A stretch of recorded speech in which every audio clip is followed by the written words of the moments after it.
More on Carnot engine. Students, continue करेंगे हम previous topic को। कार्नोट इंजन हम डिस्कस कर रहे थे और हमने पहले 3 स्टेप डिस्कस कर लिए थे कार्नोट साइकिल के, और चौथा स्टेप जो लास्ट स्टेप है वो हम डिस्कस करेंगे। और ये फोर्थ स्टेप जो है स्टूडेंट्स, इसमें हम आडियाबेटिक कंप्रेशन करते हैं। ठीक है, आडियाबेटिक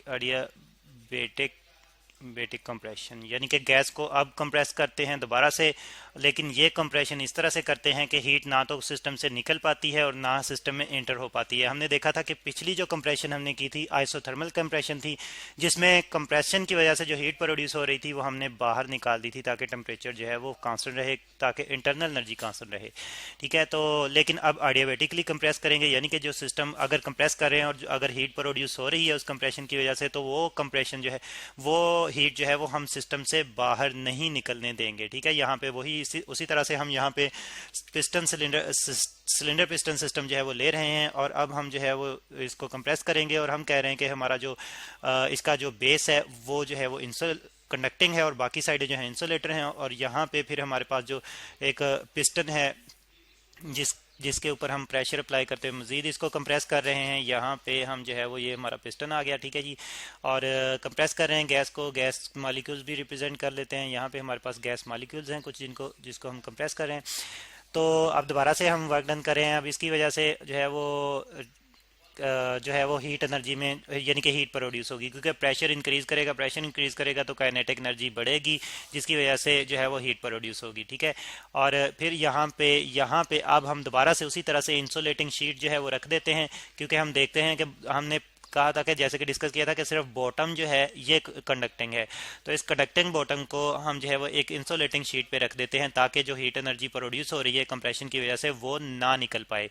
ठीक है, तो ये इंसुलेटिंग शीट है, या सिंपली इंसुलेटर में लिख रहा हूँ, इंसुलेटर। ठीक है, तो अच्छा, अब कोई हीट नहीं निकल पाएगी और हम वर्क डन कर रहे हैं। यहाँ पे वर्क डन कर रहे हैं यहाँ पे ये पिस्टन को प्रेस करते हुए, और फिर इसकी वजह से गैस के वॉल्यूम में कमी आ रही है, प्रेशर बढ़ रहा है।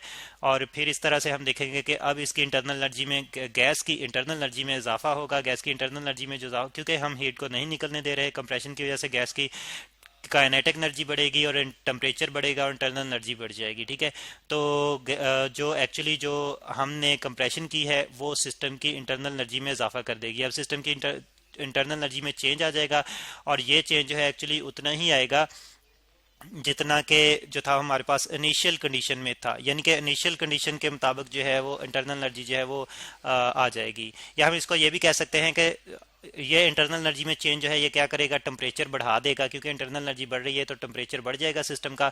और हम कहेंगे कि ये टेम्परेचर जो है वो दोबारा से उतने ही लेवल तक चला जाएगा, उतने ही लेवल तक सिस्टम का टेम्परेचर चला जाएगा जो इनिशियल लेवल था।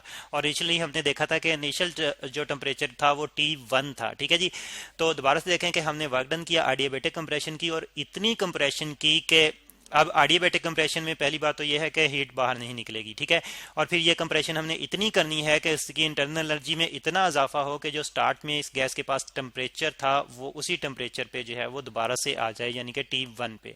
ठीक है, तो इस तरह से हम देखते हैं कि गैस जो है वो एक साइक्लिक प्रोसेस फॉलो करती है, fourth step cyclic process follow करती है, जिसमें दोबारा से वो अपनी इनिशियल कंडीशन पे आ जाती है और वर्क डन करती है। और साथ साथ वर्क डन करते हुए फिर अगर हम जो है वो अपने प्रीवियस टॉपिक पे जाएं, प्रीवियस स्टेप्स को देखें, तो उसमें हम देखते हैं कि सबसे पहले वो इंटरनल एनर्जी हीट एनर्जी लेती है, इनपुट एनर्जी लेती है, फिर उस इनपुट एनर्जी की वजह से वर्क डन करती है। फिर उसके बाद जो है वो इनपुट एनर्जी लिए बगैर वर्क डन करती है, तो उसकी इंटरनल एनर्जी में चेंज आता है, उसका टेम्परेचर कम होता है। फिर उसके बाद दोबारा से जो है वो वर्क डन होता है उस पर, लेकिन अब वर्क डन जो है ये नेगेटिव फॉर्म में है, क्योंकि उससे हीट जो है वो बाहर निकाल रहे हैं हम। ठीक है, तो अब जो है वो गैस जो है वो दोबारा से यानी कि हम कंप्रेस करते हैं मजीद, और मजीद कंप्रेस करते हैं हम उसको उसकी इनिशियल स्टेट पर ले आते हैं, इनिशियल टेम्परेचर पर ले आते हैं। ठीक है, तो अब वर्क डन जो है उसमें हम हीट बाहर नहीं निकलने दे रहे और सिस्टम अपनी इनिशियल स्टेट पर आ जाता है। तो इस तरह से हमने देखा ये एक साइक्लिक प्रोसेस है जिसमें सिस्टम वापस अपनी इनिशियल स्टेट पर आ जाता है और सिस्टम जो है वर्क डन करता है। फिर साथ में हम ये भी देखते हैं कि इंटरनल शुरू में हमने हीट एनर्जी दी थी और फिर दरमियान में हमें कुछ हीट एनर्जी निकालनी पड़ी ताकि सिस्टम का जो टेम्परेचर है वो मेंटेन रह सके। ठीक है, तो अब इसी चीज को हम डायग्राम की मदद से जाहिर करने की कोशिश करते हैं। हम प्रेशर वॉल्यूम डायग्राम जो है यहाँ पे जो है वो ड्रॉ करते हैं। ठीक है, जरा जरा प्रॉपरली जो है वो ड्रॉ करने की कोशिश करता हूँ। ठीक है, ये हमारे पास वाई एक्सेस है, ये हमारे पास एक्स एक्सेस है। एक्स एक्सेस पे हम वॉल्यूम जो है वो रिप्रेजेंट करेंगे, ठीक है जी, और वाई एक्सेस पे हम प्रेशर रिप्रेजेंट करेंगे, प्रेशर में चेंज यहाँ पे रिप्रेजेंट होगा। अब इनिशियल कंडीशन जो है वो हम यहाँ पे रिप्रेजेंट करते हैं। सपोज हम ये रिप्रेजेंट करते हैं कि हमारे पास इनिशियल प्रेशर जो था वो पी ए था। इनिशियल प्रेशर जो था हमारे पास वो पी ए था, और ये काफ़ी हाई प्रेशर है, जैसे कि हम देख रहे हैं ग्राफ के ऊपर। तो इसकी वजह से यहाँ पे जो फिर जो वॉल्यूम होगा वो कम होगा, वो वॉल्यूम हम यहाँ पे रिप्रेजेंट कर रहे हैं, और वो वॉल्यूम हम कहते हैं कि ये इनिशियल वॉल्यूम जो था वो वी ए था, ठीक है। तो अब अगर इन पॉइंट्स को मैं यहाँ पे जो है वो ज्वाइन करूँ, यहाँ पे जो है वो ज्वाइन करूँ, तो ये जो है वो यहाँ पे मुझे जो है ये स्टेट मिलेगी, सिस्टम की इनिशियल स्टेट। और इस इनिशियल स्टेट पे हम देखते हैं, जिसको मैं ए से रिप्रेजेंट कर रहा हूँ इस इनिशियल स्टेट को, तो इसमें हम देखते हैं कि प्रेशर पी ए है, वॉल्यूम वी ए है, ठीक है। और क्योंकि यहाँ पे अब सिस्टम को हम हीट देते हैं हॉट रिजर्वायर से, तो टेम्परेचर जो है उसका T1 बन जाता है, तो टेम्परेचर जो है वो T1 है, ठीक है। फिर हमने कहा था कि यहाँ से हम उसको एक्सपेंड करना शुरू करते हैं। तो एक्सपेंशन में जाहिर बात है प्रेशर जो है वो कम होता है, वॉल्यूम बढ़ जाता है। तो ये एक्सपेंशन जो है आइसोथर्मल एक्सपेंशन है, ठीक है। आइसोथर्मल एक्सपेंशन कुछ इस किस्म की हमें मिलेगी, ठीक है। ये ग्राफिकली मैं आइसोथर्मल जो है वो एक्सपेंशन रिप्रेजेंट करता हूँ। तो ये मेरे पास ग्राफ जो है ये आइसोथर्म है, आइसोथर्म। अब सिस्टम की जो स्टेट है वो बी स्टेट पे आ चुका है, ठीक है जी, सिस्टम बी स्टेट पे आ चुका है। और इस दौरान में हमने एक्चुअली इस दौरान में उसको हमने एक हीट जो है वो Q1 दी है, सिस्टम को हीट Q1 दी है, ठीक है जी। तो ये फर्स्ट प्रोसेस था, ये फर्स्ट स्टेप था हमारे साइक्लिक प्रोसेस का, ठीक है। उसके बाद हम क्या करते हैं उसके, और यहाँ पे अच्छा यहाँ पे हम प्रेशर और वॉल्यूम स्केल को भी रिप्रेजेंट कर लेंगे। इस कंडीशन में जो अब प्रेशर जो है वो बना है वो यहाँ पे कम हो चुका है, प्रेशर पी बी हो चुका है, ठीक है। और जो वॉल्यूम है ये बढ़ चुका है, और इस वॉल्यूम को हम वी बी से रिप्रेजेंट कर लेते हैं, वी बी से, ठीक है जी। तो इसके बाद स्टूडेंट्स हम कहते हैं कि सिस्टम जो है उसको आडियाबेटिकली एक्सपेंड करते हैं, यानी कि सिस्टम में फिर एक्सपेंशन आएगी, लेकिन आडियाबेटिक एक्सपेंशन है। अब आडियाबेटिक एक्सपेंशन से क्या मुराद है, हम कोई भी सिस्टम को हीट कोई भी नहीं दे रहे, सिस्टम को कोई हीट नहीं दे रहे, ना ही हम सिस्टम से हीट ले रहे हैं। इस केस में हमने देखा था कि सिस्टम को हम हीट दे रहे हैं, लेकिन इस केस में हम ना तो सिस्टम को हीट दे रहे हैं और ना सिस्टम से कोई हीट जो है वो बाहर निकलने दे रहे हैं, ठीक है।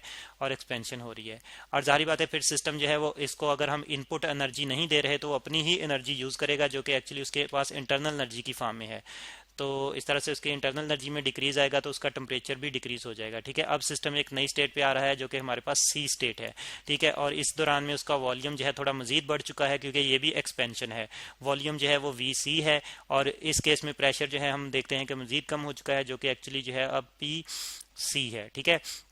और यहाँ पे जो स्टेट है स्टूडेंट्स हमारे पास, अच्छा यहाँ पे हम देखते हैं कि यहाँ पे जो हमारे पास प्रेशर की स्टेट थी वो पी बी थी, और वॉल्यूम की स्टेट वी बी थी, और टेम्परेचर जो था वो T1 ही था। लेकिन अब हमने यहाँ पे जब एक्सपेंशन की, आडियाबेट एक्सपेंशन है, तो ये हमारे पास आडियाबेट है ग्राफ, आडियाबेट। तो इसमें हमने देखा कि सिस्टम अपनी ही एनर्जी यूज करेगा, अपनी एनर्जी यूज करेगा, तो उसका प्रेशर जो है वो कम हो, टेम्परेचर सॉरी कम हो जाएगा। अब उसका प्रेशर जो है वो पी सी है, वॉल्यूम वी सी है, और टेम्परेचर T2 पे आ चुका है, ठीक है।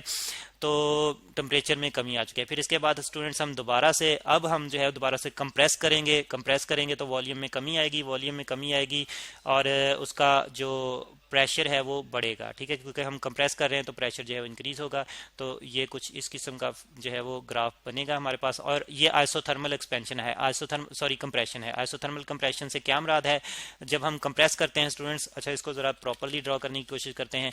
और आइसोथर्मल कंप्रेशन में स्टूडेंट्स जब हम कंप्रेस करते हैं तो कंप्रेस करते हुए हम देखते हैं कि प्रेशर बढ़ने से इंटरनल एनर्जी में इजाफा होगा, क्योंकि काइनेटिक एनर्जी जो है वो बढ़ रही है। तो जब इंटरनल एनर्जी में इजाफा होगा तो टेम्परेचर बढ़ जाएगा। तो फिर हम क्या करेंगे, हम टेम्परेचर को कांस्टेंट रखने के लिए, क्योंकि ये एक आइसोथर्मल कंप्रेशन है, ठीक है, तो टेम्परेचर को कांस्टेंट रखने के लिए हम फिर जो है वो ये करेंगे कि हीट जो प्रोड्यूस हो रही है वो निकाल देंगे, ठीक है। अब हमने जो हीट निकाली है वो कोल्ड रिजर्वायर को शिफ्ट की है, Q2 हीट हमने शिफ्ट की है। टेम्परेचर यहाँ पे हमने कहा कांस्टेंट ही रहेगा, यानी कि जो टेम्परेचर था ये वाली इनिशियल स्टेट है और ये वाली फाइनल स्टेट है। तो इनिशियल स्टेट पे टेम्परेचर T2 था, तो यहाँ तक टेम्परेचर T2 ही रहेगा, ठीक है। तो अच्छा यहाँ पे फिर हम देखते हैं कि यहाँ पे वॉल्यूम वॉल्यूम जो है कम हो चुका है और ये वॉल्यूम जो है इसको हम वी डी से रिप्रेजेंट कर देते हैं, और प्रेशर जो है ये बढ़ चुका है, इस प्रेशर को हम पी डी से रिप्रेजेंट कर देते हैं। फिर इसके बाद स्टूडेंट्स हम दोबारा से कंप्रेस करते हैं, लेकिन एडियाबेटिकली कंप्रेस करते हैं, ठीक है। और एडियाबेटिकली हम कंप्रेस करते हुए देखते हैं कि सिस्टम को अब हमने इस तरह से कंप्रेस करना है, उस पर वर्क डन इस तरह से करना है कि एक तो यह है कि उसमें कंप्रेशन की वजह से जो हीट प्रोड्यूस हो रही है वो बाहर ना निकल पाए। तो एक्चुअली यही एडियाबेटिक प्रोसेस है कि हीट जो है वो बाहर ना निकल पाए या इंटर ना हो सके, तो ये एडियाबेट है, एडियाबेट। तो अब जाहिर बात है फिर सिस्टम का टेम्परेचर जो है वो बढ़ जाएगा, सिस्टम का टेम्परेचर बढ़ जाएगा और हम इतना कंप्रेस करेंगे कि सिस्टम अपने इनिशियल टेम्परेचर पर आ जाए, और actually system initial temperature, initial pressure और इनिशियल वॉल्यूम के लेवल पर आ जाता है, यानी कि अब इस कंप्रेशन में सिस्टम जो है दोबारा से अपनी इनिशियल स्टेट पे आ चुका। तो इस तरह से हमने देखा कि हम जो है ये साइक्लिक प्रोसेस फॉलो करते हैं, जिसमें जो है हमारे साइक्लिक स्टेप्स फॉलो करते हैं। एक कंप्लीट साइक्लिक प्रोसेस है जिसमें हम जो है वो दो आइसोथर्मल जो है वो कंडीशंस यूज करते हैं और दो जो है वो एडियाबेटिक कंडीशंस यूज करते हैं। तो हमारा सिस्टम जो है वो वर्क डन करता है, एक इनपुट एनर्जी एक हीट एनर्जी इनपुट लेता है और उसका कुछ पार्ट इन वर्क में कन्वर्ट करता है, फिर बाकी पार्ट जो है वो इन्वायरमेंट को यानी कोल्ड रिजर्वायर को शिफ्ट करता है और फिर दोबारा से अपनी इनिशियल स्टेट पर आ जाता है। तो इस तरह से साइक्लिक प्रोसेस फॉलो करते हुए कोई भी सिस्टम हो हमारे पास हम उससे वर्क डन ले सकते हैं, लेकिन सेकंड लॉ के मुताबिक हमें कुछ एनर्जी जो है वो एनवायरनमेंट को ट्रांसफर भी करनी पड़ती है। तो इस तरह से कार्नट सादी कार्नट का ये वाला जो थ्योरम साइकिल था, इससे हमें पता चलता है कि हम सेकंड लॉ ऑफ थर्मोडायनेमिक्स को फुलफिल करते हुए हम जो है वो एक बेहतर हीट इंजन बना सकते हैं। और स्टूडेंट्स मजीद इसके बारे में हम डिस्कस करेंगे लेकिन नेक्स्ट लेक्चर में।